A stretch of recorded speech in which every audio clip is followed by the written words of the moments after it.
Talk of the Town. नमस्कार, कार्यक्रम talk of the टाउनमा यहाँहरूलाई हार्दिक स्वागत छ। म जगदीश खरेल। सामाजिक विषयवस्तुका विभिन्न श्रृङ्खलाहरू हामीले जोडिरहेका छौँ। राष्ट्रिय सरसफाई सप्ताह मनाउन लागेको पनि 19-20 वर्ष हुन लागेछ। सन् 2000 देखि मनाउन सुरु गरिएको यो सप्ताह यसपटक पनि मनाउन गइराखिएको छ। सन् 2000 मा राष्ट्रिय सरसफाई सप्ताह औपचारिक रूपमा मनाउन सुरु गर्दा नेपालमा आधारभूत सरसफाईको उपलब्धि भनेको 33% को हाराहारीमा थियो। अहिले अब 95% भन्दा बढी पुगेको छ। 96 पुग्यो, 97, 98 यही बीचमा होला, तर 95% भन्दा बढी पुगेको छ र सरकारले भनेअनुसार करिब 97% को हाराहारीमा आधारभूत सरसफाईमा नेपालले उपलब्धि हासिल गर्यो भन्ने सरकारको दाबी छ। र यसमा सरकारी, गैर सरकारी, निजी क्षेत्र, नागरिक समाज, पेशागत सङ्गठन सबै लागिरहेका छन् र सरसफाईलाई एउटा महाअभियानको रूपमा अगाडि बढाइएको छ।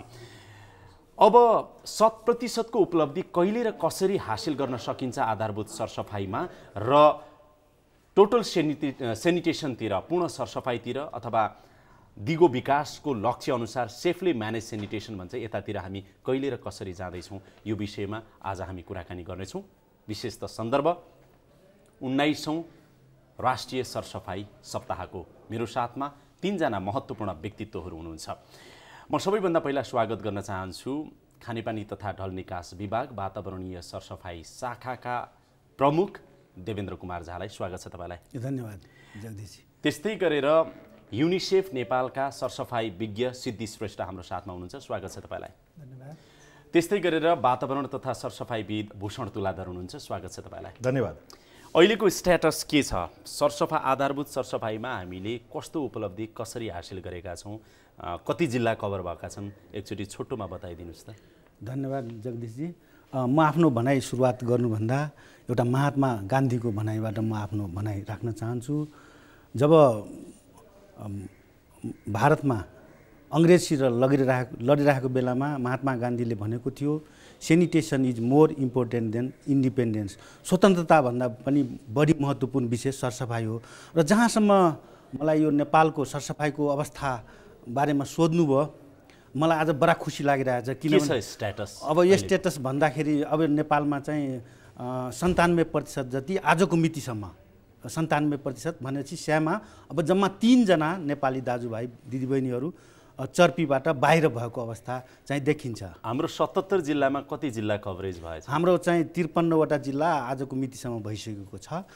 अब हुने क्रममा यही सप्ताहमा मेरो विचारमा 4-5 वटा जिल्ला चाहिँ खुला दिशामुक्त हुने अवस्थामा छ। कतिवटा प्रदेशमा चाहिँ हाम्रो 3टा प्रदेश, 4वटा बाँकी छ। 4वटा बाँकी छ। 1 नम्बर बाँकी छ, 2 नम्बर बाँकी छ, 3 नम्बर बाँकी छ, 5 नम्बर बाँकी छ। हजुर होइन त, 4, 6 र 7 चाहिँ भइसकेको छ, घोषणा भइसकेको छ।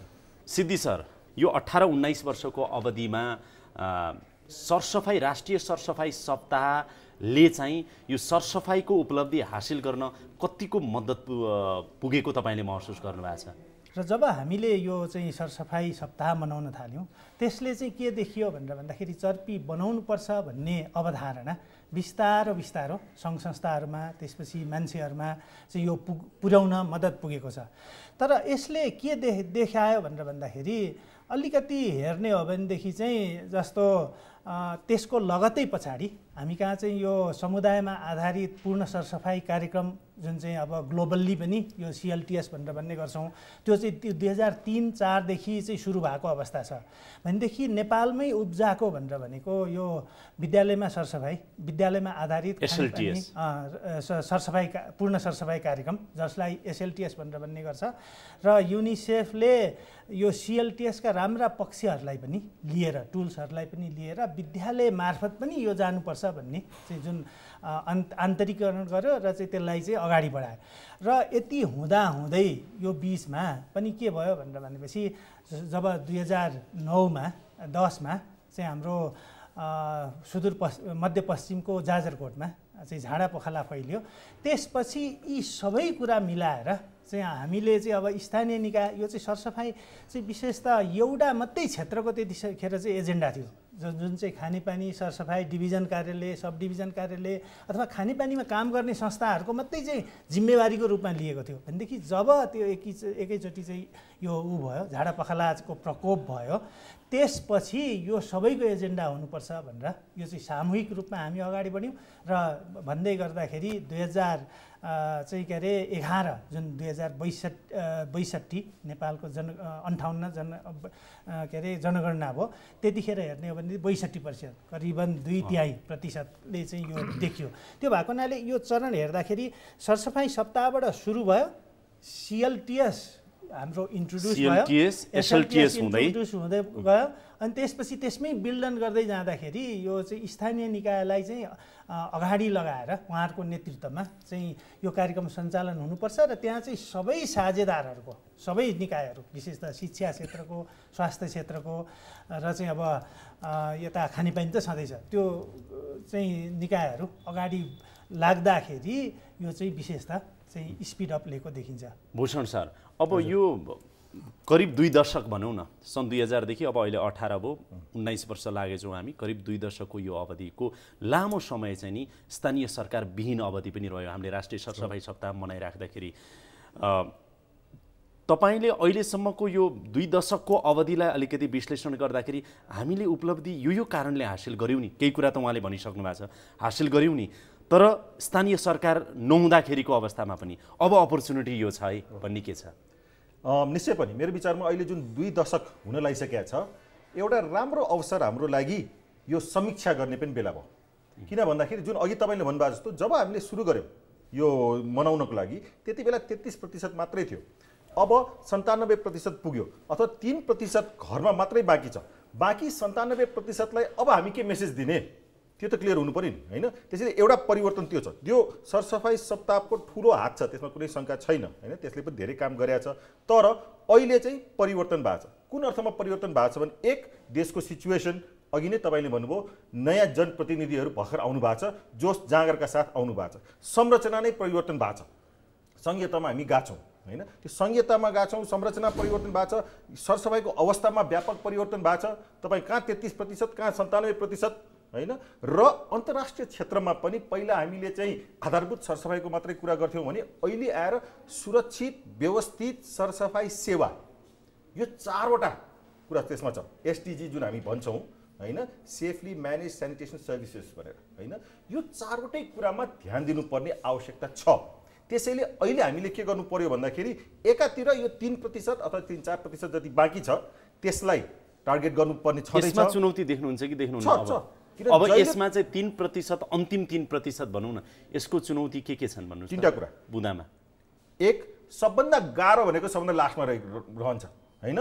जो बनाउन चाहँदैनन्, जो बनाउन सक्दैनन्, त्यो गाह्रो एक। दोस्रो भनेर यो जसले चाहिँ यो सरसफाइलाई प्रवर्तन गरिरहेछ उहाँहरू पनि थाकिसक्नु भएको छ धेरैजना। यो म्याराथन कुद्दा कुद्दा लास्ट ल्यापमा आउँदाखेरि त थकित हुन्छ नि सबजना, उहाँहरूलाई पनि फेरि एकचोटि चाहिँ इन्करेज गर्नु छ। दोस्रो त्यो। तेस्रो, खेलाडीहरू नै नयाँ आएछ फुटबल फिल्डमा कि नयाँ जनप्रतिनिधिहरू आउनु भएको छ, उहाँहरूलाई पनि बुझाउनु छ, उहाँहरूलाई पनि साथ लिएर जानु छ। यसैले यो 3टा चुनौती छ, खेलाडीहरू नयाँ आएको, पुराना खेलाडीहरू थाकेको र लास्टमा गोल हिर्काउनु सबभन्दा गाह्रो भएको। अपर्च्युनिटीमा तपाईँ कहाँ आउँछु, यही हो सिद्धि सर, उहाँले भनेको जस्तै हो, लास्ट 3% को च्यालेन्जेस के देख्नु? के छ भनेर भन्दाखेरि जुन यहाँले भन्नुभयो यो आधारभूत सरसफाइ, जसलाई अङ्ग्रेजीमा बेसिक पनि भनेर भन्ने बेसिक सेनिटेसन, र अब अहिले हिजोको आधारभूतको परिभाषा र अहिले SDG एरा जुन चाहिँ 2016बाट 2030मा हामी गइरहँदाखेरि बेसिक सेनिटेसन भन्नाले चाहिँ अलिकति परिभाषा फरक भएको छ है। त्यो पहिला चर्पी बनेपछि हिजो हामीले भनिरहेको बेसिक सेनिटेसन भन्नाले चर्पी जस्तो बनाओस् त्यसलाई चाहिँ आधारभूत सरसफाइ भनेर भनेका छौँ, र 97% भनेर भनेको चाहिँ त्यो काउन्ट गरेको हो हामीले। तर अहिलेको बेसिक सेनिटेसन भन्नाले त्यस्तो खालको चर्पी जुन चाहिँ के छ त, यो जोइन्ट मोनिटरिङ प्रोग्राम युनिसेफ र WHO ले एउटा परिभाषा दिएको छ, जुन हाम्रो मास्टर प्लान यो गुरु योजनामा पनि ठ्याक्कै त्यही नै उल्लेख गरेको छ, र त्यसलाई नै चाहिँ आधारभूत सरसफाइको कुरो चाहिँ गरेको छ। के गरेको छ त्यो वाक्य बताउनु भन्नाले इम्प्रुभ टोयलेट, नट सेयर्ड, होइन?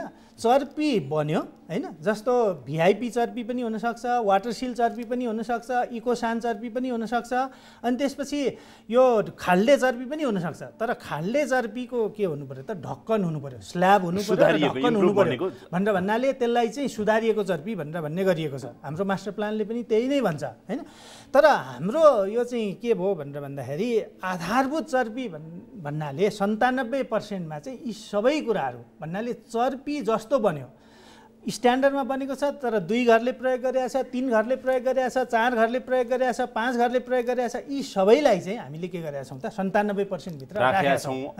अब तथ्याङ्क हेर्दाखेरि त्यो भएको हुनाले हिजो चाहिँ जुन हामीले आधारभूत भनेर भनेका थियौँ एमडिजी एरामा, अब एसडिजी एरामा आइसकेपछि आधारभूत भन्नाले त्यस्तो चर्पी जुन सुधारिएको होस् र चाहिँ अरू घर परिवारले सेयर नगर्ने, एउटा घर परिवारले मात्रै सेयर गर्ने। म तपाईँ कहाँ आउँछु यही कुरा नि देवेन्द्र सर। अब जस्तो 97% हामीले पुर्यायौँ हैन। अब चर्पीको परिभाषा पनि आधारभूत सरसफाइको परिभाषा पनि अलिकति फरक हुँदै आयो भनेर उहाँले भन्नुभयो।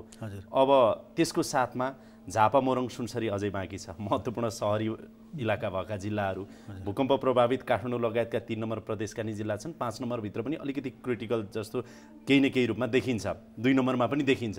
भनेपछि यो परिभाषा अन्तर्गतको र बाँकी रहेको 3%लाई नै सम्बोधन गर्ने गरेर गभर्मेन्टले चाहिँ कसरी के सोचिरहेछ, कहिलेसम्म कसरी पुरा गर्ने भनेर सोचिरहेछ? अब वास्तवमा मास्टर प्लानले जुन हाम्रो सरसफाइ गुरु योजना 2068 छ त्यसले सिद्धि सरले भने जस्तै तपाईँको के छ भने प्लिन्थ लेभलसम्म पक्की हुनुपर्छ भनेर त्यो डिफिनिसन गरेको छ। र जहाँसम्म अब तपाईँले जुन बाँकी जिल्लाहरू छ, जस्तै अब मैले चाहिँ सरसर्ती भन्दाखेरि त्यो पूर्वबाट आउँदाखेरि झापा मोरङ सुनसरी लगभग चाहिँ भर्खर भिजिट पनि मैले गरेको थिएँ। अनि त्यसको डिस्क्रिप्सनमा नजाउँ, जस्तो झापा मोरङ सुनसरी पर्सा बारा भयो, काठमाडौँ आसपासका जिल्लाहरू भयो, प्रदेश नम्बर 5 का केही। अब हाम्रो यो टार्गेट चाहिँ वास्तवमा हामी अस्ति चाहिँ पाकिस्तानमा पनि हामी नेपालको तर्फबाट तपाईँ पनि त्यहीँ हुनुहुन्थ्यो, हामीले वास्तवमा यो सन् 2018 भित्र हामीले जुन आधारभूत स्तरको बेसिकको कुरा गर्दैछौँ फेरि पनि त्यो चाहिँ हामी टार्गेट पुरा गर्ने। र त्यसपछिको जुन हाम्रो दुईटा वास्तवमा हाम्रो गभर्नमेन्टको त्यो भनेको एक घर एक चर्पी पनि हुने हो, त्यही होइन त तपाईँले भन्नु एक घर एक चर्पी हुन्छ? सुन्नु न, अब अहिले त छैन, किनभने 5 घरले मिलेर एउटा चर्पी प्रयोग गर्यो भने पनि शेयरिङ बेसमा भनौँ न। अब हामी ओडिएफ डिक्लेयर गर्दै गएका छौँ, अब त सायद त्यही भन्नु खोज्नु भयो तपाईँले? मलाई लागिरहेको चाहिँ जस्तो हामी कहाँ के छ भनेर भन्दाखेरि जस्तो एउटा गाविस छ हैन, अहिलेको पालिकाले चाहिँ अब सबै घरले चर्पी बनायौँ भनेर चाहिँ एउटा प्रतिवेदन चाहिँ त्योभन्दा माथिल्लो निकायलाई दिन्छ, जसले चाहिँ के गर्छ त भनेर भनेपछि त्यहाँ गएर भेरिफाई गर्छ, अनि त्यसको आधारमा यदि चाहिँ मास्टर प्लानको क्राइटेरिया अनुसार यो फुलफिल भएको छ भनेर भनेदेखि खुला दिशामुक्त घोषणा गर्नलाई चाहिँ अनुमति प्रदान गर्ने त्यो चलन छ। यहाँनिर अलिकति थोरै ग्याप के छ भनेर भन्दाखेरि हिजोको अवस्था जुन थियो, गाउँ छिर्न नसक्ने अवस्था थियो हैन, हाम्रा चाहिँ केही क्षेत्रहरूमा गाउँ छिर्न नसक्ने अवस्था धेरै व्याख्यामा नजाउँ सर। त्यो भएको हुनाले सुधार धेरै भएको छ, तर सबैका घरमा चर्पी छन् भनेर हामीले रिपोर्ट गरिरहेका छौँ। चर्पी चाहिँ सबैका घरमा छैनन्, तर चर्पीमा दिशा गर्छन् भन्ने चाहिँ यो छ नि खुला दिशामुक्त। अब यसलाई कसरी चेर्ने त? अब यो 18 भित्रै हुन्छ?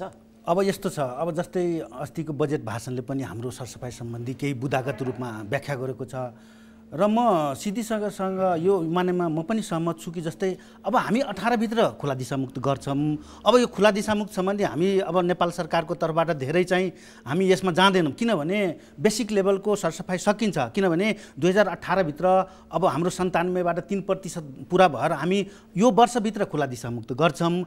अब बाँकी रह्यो के भनेपछि जस्तै एउटा अध्ययनले पनि के देखाइरहेको, सरकारले बजेटमा सरसफाइ भन्ने त शब्दै उल्लेख गरेका छैन है। फेरि हेर्नुहोस् त्यो के छ, अब खानेपानीमा चाहिँ भनेको छ, तर सरसफाइको लागि अब त्यसलाई चाहिँ त्यसरी अब यो बढी स्पेसिफाई चाहिँ होइन, अब त्यसरी चाहिँ अब हाम्रो श्रोताहरूले र हजुरले पनि बुझिदिनु भएन, किनभने अब यस्तो छ अब यो फेडरलिजममा जाँदाखेरि संहितामा जाँदाखेरि अब के हुन्छ भने सेन्टर लेभल अलिक न्यारो हुन्छ, र तल चाहिँ प्रदेश र भनौँ न स्थानीय तहको बढी हुन्छ। तर जहाँसम्म तपाईँले सरसफाइ नै छैन भने त म चाहिँ छैन, किनभने यसपालिको बजेटमा पनि गभर्मेन्टको तर्फबाट सरसफाइको आधारभूत सरसफाइको लागि अथवा टोटल सेनिटेसनको लागि अथवा यसको लागि बजेट छुट्याएको छ। यति बजेट छुट्याएको छु। बजेट त अब अवश्य छुट्टिहाल्छ, त्यो नछुट्टिने कुरै भएन। तर अर्थमन्त्रीज्यूले भाषण गरिराख्दाखेरि अलि स्पिडमै थियो यसपालि उहाँको भाषण, अनि यति बजेट छुट्याएँ भनेर चाहिँ उहाँले भन्नुभएको छैन। तर खैर त्यो शीर्षक अन्तर्गत आउला होइन, त्यो छ, बजेट चाहिँ छ। र पक्कै पनि अब यो वास्तवमा नि एउटा म जोडिहालेँ, अब यो तपाईँको जुन सेन्टरमा सरसफाइ नरहने, अब यो बजेट नहुने होइन। हेर्नुहोस्, किनभने मैले अस्ति पनि हाम्रो विभागमा छलफल भएको गभर्मेन्टको तर्फबाट बजेट छ होइन। त्यसपछि अब हाम्रो चाहिँ वास्तवमा भन्यो भने अब नेपाल चाहिँ चाँडै 18 पनि मलाई जहाँसम्म लाग्यो चाहिँ यो भनौँ न 18 को अन्तसम्म पनि हामीलाई त्यति चाहिँ जानु नपर्ला, किनभने जाँदैन। किनभने म त्यसमा कन्फिडेन्स छु। किनभने यही कुरा गरौँ न, मलाई यस नुमा मात्र बताइदिनुहोस् न भूषण सर, जाँदैन? यस नुमा मात्रै? ठिक छ, जाँदैन है। मलाई अझै व्याख्या नगरिकन है, जिल्लाको हकमा जान्न पछाडि फर्केर पनि हेर्नुपर्छ। हामीले के भनिरहेका छौँ भनेर भन्दाखेरि देशलाई नै खुला दिशामुक्त घोषणा गर्ने भन्ने कुरो चाहिँ हाम्रो बजेट भाषणमा पनि आएको छ र हामी यदाकदा भनि पनि राखेका छौँ। हिजोका जिल्लाहरू चाहिँ के अरे जुन खुला दिशामुक्त घोषणा भए तिनीहरूमा पनि ल्याप्सेसहरू अलिकति देखिन लागेको छ। म तपाईँ कहाँ आउँछु भूषण सर, आजको दिनमा सरसफाइ राष्ट्रिय सरसफाइ सप्ताह मनाइराख्दाखेरि हाम्रो एजेन्डा सरसफाइको के हो, के हुनुपर्छ र कसरी अगाडि बढ्नुपर्छ भन्नुहोस् त? हाम्रो एजेन्डा हुनुपर्ने भनेको नेपालले एसडिजीको जुन सही गरेको छ त्यसतर्फै उन्मुख हुनुपर्छ। सेफली म्यानेज स्यानिटेसन सर्भिसेस अथवा सुरक्षित तथा व्यवस्थित सरसफाइ सेवा प्रदान गर्ने भनेर होइन। त्यसमा प्रदान भनेको सबै सरकारले प्रदान गर्ने भने होइन, निजी क्षेत्र पनि आउँछ। त्यसतर्फ उन्मुख हुँदाखेरि हामीले पहिल्यैदेखि भनिरहेको के हो भन्दाखेरि खुला दिशामुक्त क्षेत्र घोषणा गर्ने भनेको 10 क्लाससम्मको पढाइमा पहिलो खुड्किला 1 क्लास पास गरे जस्तो हो है त। यो क्लियर हुनुपर्छ। यो हाम्रो पहिलो खुड्किला हो। पहिलो खुड्किला सबभन्दा महत्त्वपूर्ण खुड्किला हो, त्यो पनि म मान्छु, किनभने त्यसले नै मोमेन्टम दिन्छ अगाडि जानलाई। त्यसैले अहिले हामी जुन पार गर्न लाग्छौँ त्यो पहिलो खुड्किला हो, त्यसलाई एकदमै स्याबासी दिनुपर्छ सबैलाई र त्यसमा मनाउनुपर्छ। तर धेरै बाँकी छ। त्यसैले बजेट भाषणमा के पनि छ भन्दाखेरि यो वर्षलाई सरसफाइ एक्सन वर्ष होइन, सरसफाइको वर्ष नै भनेको छ। त्यो सरसफाइ वर्ष भनेको त्यो 100% मात्रै पुर्याउने होइन है भन्छु म। 100% सरसफाइतिर पनि हामी जाने, त्यो पूर्ण सरसफाइतिर जाने भन्दै गर्दा अघि होइन सिद्धि सरले उठाउनु भयो नि कुरा, उहाँले पछाडि फर्केर हेर्न नभुलौँ है। हामी 97 सम्म पुगिराख्दा त्यो 97 कसरी पुग्यौँ र अहिले 97 पुगिरह हो कि होइन, त्यो मोनिटरिङ गऱ्यौँ गरेनौँ हामीले भने सायद त्यो इङ्गित गर्नुभएको होला। तपाईँ के देख्नुहुन्छ? त्यसमा मोनिटरिङ भएको छ होइन। हामी सबैलाई थाहा छ कि केही प्रतिशत घरमा चर्पी छैनन् जहाँ चाहिँ घोषणा भइसकेका छन्। एक दोस्रो, जहाँ घोषणा भइसकेका छ त्यहाँ केही व्यक्तिहरूले चर्पी प्रयोग गर्दैनन्, त्यो पनि हामीलाई थाहा छ। पर्सेन्टेज वाइज हेर्ने हो भने चर्पी नभएका घरहरू कसैले 3% भन्ला, कसैले 4% होला, त्यति होला। चर्पी भए पनि नजाने व्यक्तिहरू भनेको हरेक घरमा अथवा भनौँ न कमसेकम 5% जति घरमा एकजना व्यक्ति होला। त्यो छ, त्यो डाटाले नै देखाएको छ। भन्दाखेरि त्यही 8-10% घरमा फेरि पनि फर्केर जानु पनि पर्छ जहाँ चाहिँ प्रयोग गरिरहेका छैनन् अथवा जहाँ चर्पी भर्यो रे होइन, भर्यो अथवा चाहिँ कुनै कारणले चाहिँ त्यो मर्मत सम्भार गरेन, त्यसैले चर्पी छैन, त्यो पनि जानु छ। त्यसैले पूर्ण सरसफाइतर्फ जाने भनेको अगाडि मात्रै जाने होइन है, हेर्ने पनि हो। 1 क्लास पास गरिसकेपछि 1 क्लासको कोर्स सबै बिर्सिने त होइन नि। त्यो 1 क्लासको कोर्स पनि थाहा हुनु पर्यो, 2 क्लासको कोर्स पनि पढ्नु पर्यो। सिद्धि सर, अब प्रधानमन्त्री केपी ओलीको नारा छ अहिले, एक मात्र नारा छ, समृद्ध नेपाल सुखी नेपाली। समृद्ध नेपाल सरसफाइ युक्त नेपाल भयो भने हुनसक्छ, सुखी नेपाली एकदम सफा नेपाली भयो भने पनि हुनसक्छ। त्यो पार्टबाट कुरा गरौँ न, यसो गरियो भने चाहिँ सम्भव छ भन्ने के छ? अब मलाई लागिराखेको छ के छ भनेर भनेपछि सरसफाइले उसलाई यो चाहिँ के अरे विकासलाई चाहिँ उ गर्छ, के अरे मद्दत पुर्याउँछ, अथवा चाहिँ अहिले चाहिँ जुन आइराखेको छ हाम्रो नारा समृद्धिलाई चाहिँ एड्रेस गर्छ भन्ने कुरो यहाँनिर तथ्याङ्कहरूले पनि देखाइरहेको छ। हिजो मैले चाहिँ 2टा तथ्याङ्क यहाँ भन्न खोजेँ। जुन यो झाडा पखालाको कारणले गर्दाखेरि धेरै बालबालिकाहरू विशेषतः चाहिँ बिरामी पर्थे, मृत्युवरण हुनुपर्थ्यो होइन। त्यो कुरा हेर्दाखेरि 2011 र चाहिँ 2016 को यो 5 वर्षको प्रतिवेदन हेर्दाखेरि ड्रास्टिक चेन्ज, उल्लेख्य रूपमा चाहिँ कमी आएको छ। हैन।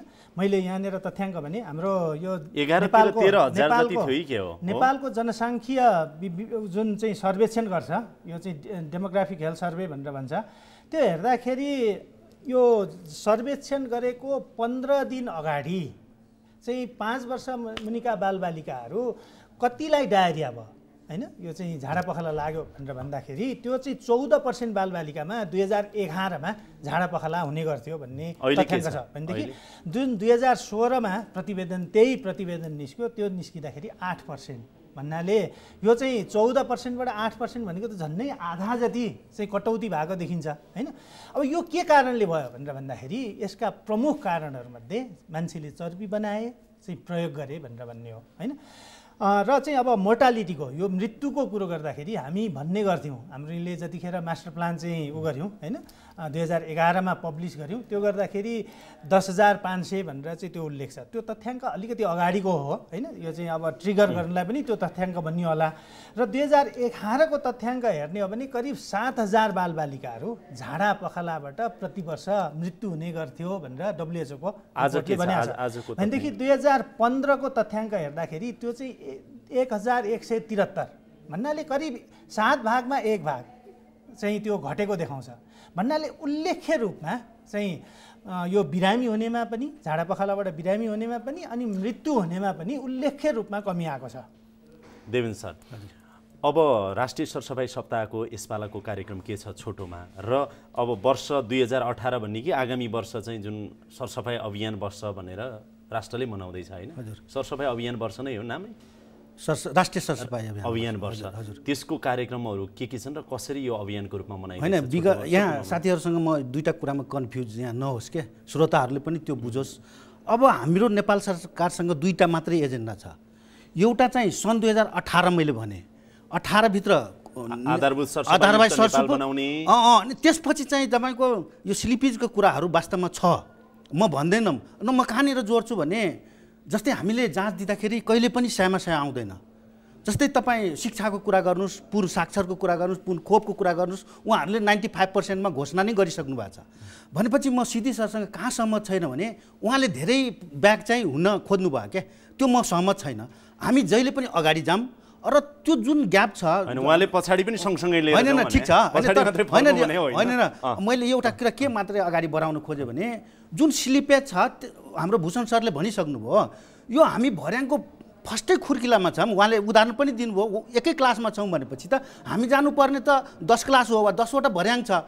त्यो हामीले जुन ग्याप छ त्यो अब हामी चाहिँ मैले फेरि पनि दोहोऱ्याएँ तपाईँलाई, अब हाम्रो नेपाल सरकारले यो खुला दिशामुक्तको कुरा गर्दैन, असारपछि गर्दैन, किनभने त्यतिखेरसम्म हामी गोलमा पुगिसक्छौँ। अरू तपाईँहरूले म फेरि पनि भने अब चाहिँ जस्तै म अलिकता तराईतिर जान चाहन्छु के, 2 नम्बर प्रदेश चुनौती भयो, 2 नम्बर प्रदेश चुनौती भयो भनेर हामीले भनिरहेका छौँ। तर म त्यहाँ विगतमा 3 वर्ष म काम गरेर आएँ। जस्तै म 72मा काम गर्दाखेरि मैले त्यो के भेटाएँ भने नि, तपाईँले कम्पेरिजन गर्नुहोस् न, तपाईँको कास्की जिल्ला कहिले खुला दिशामुक्त भयो, चितवन कहिले भयो, हाम्रो मास्टर प्लान 2068 सालमा आयो, सायद त्योभन्दा अगाडि त्यो खुला दिशामुक्त भइसकेको अवस्था छ, म टुङ्ग्याएँ। तर हाम्रो तराईमा कहिले कार्यक्रम गयो, 3 वर्ष अगाडि कार्यक्रम गयो, र अहिले तपाईँको 18%, 20%बाट हाम्रो 96% पुग्यो।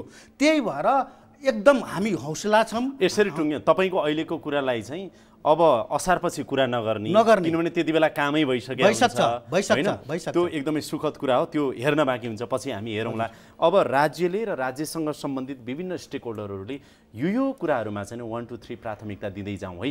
र सन् 2030 भन्दा अगाडि नै नेपाल चाहिँ नि सेफली म्यानेज सेनिटेसन युक्त कन्ट्री हो भन्ने कुरा चाहिँ नि हामीले चाहिँ नि बाँकी विश्वलाई देखाउँ भन्ने बाटो के देखाउनुहुन्छ तपाईँ? अघि देवेनजीले भने जस्तै हो हैन, दुईटा कुरा उहाँले भन्नुभयो, एकदमै ठिक हो।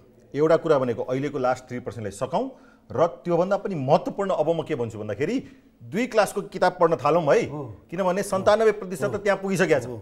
भने अगाडिको बाटो के हो त्यो पहिल्याउनु पर्छ। र मेरो आग्रह के छ भन्दाखेरि यो सरसफाइ सप्ताहमा नै सिरियसली त्यसलाई हेरौँ कि अगाडि हामी कसरी जान्छौँ, र त्यसको चाहिँ किक अफ भनेको यो राष्ट्रिय सरसफाइ अभियान हो। त्यसैले राष्ट्रिय सरसफाइ अभियान भने नारा यसपालाको नारा के छ? यसपालिको नारा दिगो विकासको मुख्य आधार स्वच्छ खानेपानी र सरसफाइ युक्त बानी व्यवहार भने दिगो विकासतिर नै नारा रहेछ। त्यता जोडेर जानु पर्यो र जुन अघि भन्नुभयो नि हाम्रो देशकै नारा भनेर समृद्ध नेपाल सुखी नेपाली भनेको छ नि त, त्योसँग जोड्नु पर्यो। अब सरसफाइ सप्ताहमा एक खुड्किला चाहिँ अगाडि कसरी बढ्ने हो हैन, त्यो एउटा एक्सन प्लान हाम्रो चाहियो।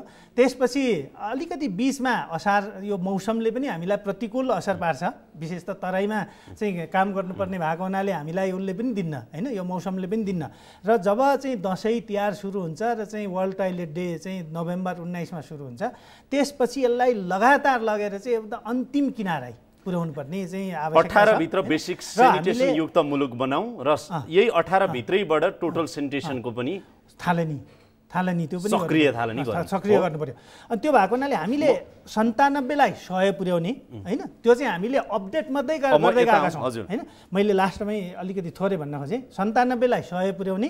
तर के छ, भुइँचालोबाट धेरै प्रभावित भएका छन्, अस्तिका बाढीले पनि चाहिँ हाम्रा चाहिँ क्षति पुर्याएका छन्, त्यसलाई हामीले अपडेट गरेका छैनौँ हैन। 97लाई 100 पुर्याउने, अलिकति पछाडि फर्केर, किन भन्दाखेरि नेपाल नै ओडिएफ गर्नको लागि त चाहिँ के अरे जिल्ला ओडिएफ गरेर नेपाल ओडिएफ त भन्ने पाइएन नि त। त्यो भएको हुनाले मोनिटरिङलाई पनि साथसाथमै लिएर जाउँ। नेपाल ओडिएफ गर्दाखेरि 77 जिल्लामा कति जिल्लामा अनुगमन गर्ने, कति चाहिँ उ गर्ने, घरधुरी हेर्ने, ती कुराहरू पनि चाहिँ हामीले उ गर्नुपर्ने हुन्छ, हेर्नुपर्ने हुन्छ र नेपाललाई ओडिएफ गर्नुपर्ने हुन्छ भन्ने हो। अब अन्तिममा आउँछु, तपाईँकै पालो आयो। अब तपाईँकै पालो के आयो भने अघि तपाईँले भनेको कुराहरूमा आयो कि अब आधारभूत सरसफाइयुक्त मुलुक यो कम्तीमा सन् 2018 भित्र बनाउने। उहाँले भने जस्तो मोनिटरिङ पनि सँगसँगै जोड्नु पर्यो। तपाईँले ओडिएफ घोषणा गरिराख्दाखेरि मिडियाले चाहिँ फलाना ठाउँमा पनि ओपन डेफिकेसन छ, फलाना ठाउँमा हुन्छ, फलाना ठाउँमा हुन्छ, फलानु जिल्लै छैन भन्न थाल्यो भने गाह्रो पनि हुन्छ। सँगसँगै लग्यो भने राम्रो पनि भयो। र 18 भित्र सकिन्छ भने सरकारको जुन दृढ इच्छा शक्ति छ, नेतृत्व छ, त्यो आफैमा राम्रो हो। अब गभर्मेन्टको कमिटमेन्ट चाहिँ के हो व्याख्या नगरिकन म फेरि पनि अघि नै मैले एउटा शब्द बोल्न खोजेको थिएँ हैन। भूषण सरसँग म सहमत हुँदाखेरि एउटा शब्द के भन्छु भने, म अलिकता यो सरसफाइमा एउटा अध्ययन गर्दाखेरि वास्तवमा यो सगरमाथाको देश, गौतम बुद्धको देश, जानकी माताको देश, यो खुला दिशामुक्तलाई हामीले वास्तवमा कसरी पनि जोड्ने भने नेपाल त्यत्तिकै प्राकृतिकले राम्रो छ र खुला दिशामुक्त भइसकेपछि त्यो स्वर्ग हुन्छ। सरकारको प्रतिबद्धता यो हो भनेर अन्तिममा 2 वाक्य बताइदिनुहोस्, बेसिक सेनिटेसनको लागि, टोटल सेनिटेसनको लागि। अब यस्तो छ, नेपालले अवश्य सन् 2018 भित्र हाम्रो नेपाल खुला दिशामुक्त हुन्छ, एउटा च्याप्टर क्लोज हुन्छ। र त्यसकै साथसाथै तपाईँले पनि थाहा भएन, जुन जिल्लाहरू खुला दिशामुक्त भइसक्यो पूर्ण सरसफाइको अगाडि हामी बढिसक्यौँ, किनभने नीतिगत बढ्छौँ र नीतिगत रूपले र अन्तिममा यहाँहरू तीनैजनासँग सन् 2030 भित्र हजुर safely manage sanitation, total sanitation. अब टोटल सेनिटेसनको त परिभाषा के कस्तो अझ अरू श्रृङ्खलाहरूमा हामी कुरा गरौँला, तर दिगो विकासको लक्ष्य जुन छ नेपालले अगाडि नै हासिल गर्छ, हो या होइनमा मात्रै जवाब दिनुहोस्। म त पोजिटिभ छु, 100% पोजिटिभ थिङ्कर हुन्छ। म त 30 चाहिँ पर्खिनु पर्दैन जस्तो मलाई पनि लाग्छ। म अब टुङ्ग्याउँछु। एकदमै राम्रो संवाद भयो र सरकार, विभिन्न सरकारवाला निकायहरू, दातृ संस्थाहरू, त्यस्तै गरेर निजी क्षेत्र, नागरिक समाज, पेसागत सङ्घ सङ्गठन, मिडिया पनि भन्नै पर्यो, सबैको पहलबाट हामी यहाँसम्मको यात्रामा आइपुगेका छौँ उपलब्धिसम्म। अबको उपलब्धि पनि अझ महत्त्वपूर्ण छ, चुनौतीपूर्ण छ। यतातिर हामी सबैको ध्यान जाओस्। समय अनि संवादको लागि यहाँहरू तीनैजनालाई धेरै धेरै धन्यवाद छ। धन्यवाद। हवस् त, यसका साथै अहिलेको लागि यो कार्यक्रम यहीँ बिट मार्ने अनुमति चाहन्छु। कार्यक्रम युनिटका सम्पूर्ण सहकर्मीहरूको साथमा मलाई पनि बिदा दिनुहोस्। नमस्कार।